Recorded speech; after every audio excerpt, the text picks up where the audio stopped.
जीवन है। घर परिवार की दुकान को हमने खूब सुंदर जमा के रखा है, बहू है, बेटा है, नाती है, पंती है, पोता है, बहुत जोरदार दुकान जमी हुई है।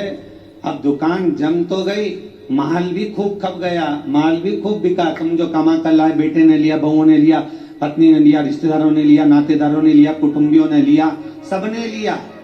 आखिरी में फिर क्या हुआ कि बाजार वापस बंद हुआ और कंधे पर लेकर चल।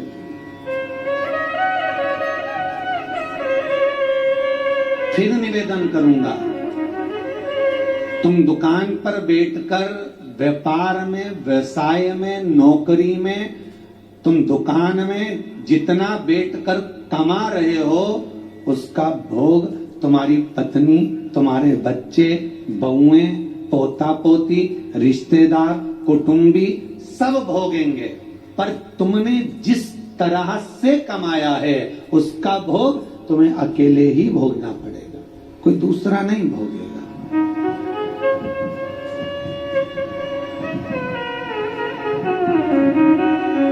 जीवन में कुछ कर्म ऐसा करते हुए चलो। पत्नी कहे जब तुम 2 अगरबत्ती लगाओ, पत्नी कहे जब तुम मंदिर जाओ, उससे अच्छा पहला फर्ज तुम्हारा होना चाहिए, क्योंकि कमाई तुम कर रहे हो। दुकान पर बैठकर झूठ, छल, बेईमानी, प्रपंच, कपट सब काम तुम कर रहे हो। पत्नी ने एक बार भी नहीं बोला कि तुम छल करना, कि बेईमानी करना, कि कपट करना। उसने तो केवल शादी के समय पर 7 भावर ली थी, तब पंडित जी ने किलवा दिया था। पत्नी के 7 वचन में से एक वचन था कि मैं तुम्हारे साथ ब्याह कर जा रही हूं तो मेरा भरण पोषण तुम्हें करना है। पर इतनी सी बात थी। उसके बाद पत्नी ने एक बार भी नहीं कहा कि तुम ढेर सारा कमा कर लेकर आओ। बच्चे कभी नहीं कहते कि पिताजी आप हमारे लिए झूठ बोलो, कपट करो, छल करो, बेईमानी करो। बच्चे कभी नहीं कहेंगे, ना पत्नी कहेगी। जब ऊपर जाओगे, यम की खेत चढ़ोगे, तो यमराज तुम्हें जब नरक में पटकेगा तब कहोगे मैंने झूठ पत्नी के लिए बोला था, मैंने बच्चों को पढ़ाने के लिए, आगे बढ़ाने के लिए झूठ बोला था, मेरे अकेले को नरक क्यों पटक रहे हो? पत्नी और बच्चों को भी तो पटको। तो यमराज भी कहेगा झूठ तूने बोला, कपट तूने करा, बेईमानी तूने करी, प्रपंच तूने करा, तो भोग भी तो भोग दूसरा काय का भोगेगा। इसलिए माता तुम्हें चिंता करने की जरूरत है, तुम तो जोरदार जूड़ा मुड़ा मान के अच्छे से रहो। पर मुख से तुम्हारा नाम है धर्म पत्नी। एक होती है पत्नी जो पति को पतन के रास्ते पर ले जाती है, सिनेमा घर ले जाती है, मायके ले जाती है, शॉपिंग मॉल ले जाती है, वो पत्नी कहलाती है। एक होती है धर्म पत्नी जो पति को धर्म के पथ पर लेकर जाती है। एक होती है धर्म पत्नी जो पति से कहती है, कथा आ रही है शिव महापुराण की, थोड़ी देर सुन लेना। अरे तुम्हें दुकान पे नहीं बैठो, दुकान पे टीवी लगवा लो, दुकान पर मोबाइल रख के सुनो। अरे नेट का खर्चा कौन सीवर वाला महाराज देगा? 150-200 रुपए का नेट चले तो कौन महाराज देगा क्या? तो पत्नी उस समय पर एक शब्द जरूर बोल दे कि कमा किसके लिए रहे हो, पहले ये तो बता। घर में रोटी का डब्बा लगा लगाया रह जाता है, पत्नी फोन कर करके रह जाती है, आ जाओ भोजन तैयार है, आ जाओ।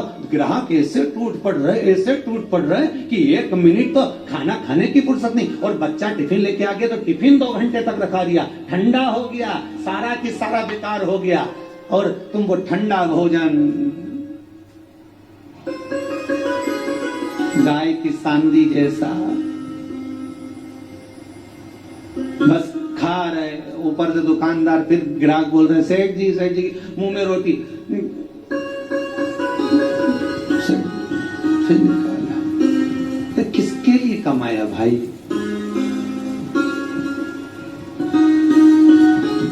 ना राम नाम लीनो तूने भरी जवानी में, तो डूब के मर जा रे चुल्लू भर पानी में। पर समझने वाली बात तो ये है कि इतना बड़ा मनुष्य चुल्लू भर पानी में डूबे कैसे?